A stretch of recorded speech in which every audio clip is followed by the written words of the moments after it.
working with the monkey bars. The monkey bars are an important milestone within our child's life. However, what you're not realizing is it has to be a functional movement. So the things that go into monkey bar, first of all, is Moro. Now, Moro has a really bad reputation of being the startle reflex. No, it's not, guys.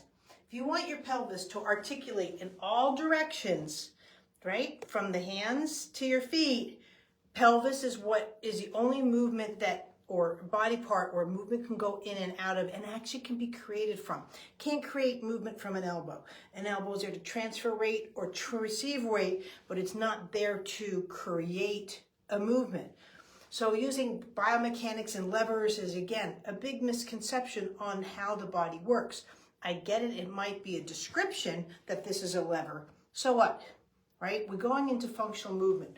So one of the first functional movements is, and I'm presenting this at Charles University for my gravitational reflexes, is the hanging reflex. At some point, your child is just going to want to hang. And this is, again, you think of Jerry Maguire and so forth, where they're hanging like this, right? And they're learning how to jump off of it. They're learning how to swing their feet up. That's another thing that happens. And again, you're going to say, oh, Michelle, there's no rotation. Not everything has rotation, but it's still function. So when they're doing this and they're bringing their feet up and all of those kind of things, this is part of your hanging reflex. But the hanging reflex, that ability you use gravity away from gravity, that's the key.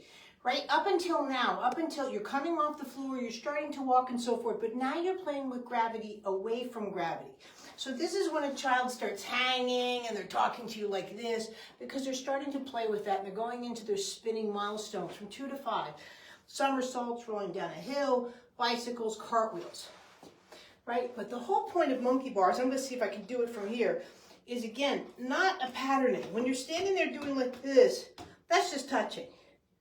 Right? Any child that's sitting there just going, oh, they did the monkey bars. I'm sorry, it's what they do in Dolman. Yeah, it's not. You know, they're basically tapping out. They haven't dealt with any of their gravitational sources, if that's where you think is going to go to work on reflexes or cognitive integration. Because you're not playing with 2 or more forces in relationship to that. There's no weight transfer, there's no transitional skills, and there's no rotational movements. So it's the ability to not only to hang, but then to cross. There's that midline that happens. And then you grab the next thing, right? And then that's where it crosses, right? Look at the forces and the dynamics that I'm using for something like that. And that's where you're at. And so from that, I can turn around, you know, and move around this. I'm starting to learn how to use my body parts in different ways other than just rote exercises of just using my feet. And you're going into advanced skills. That's using the monkey bar.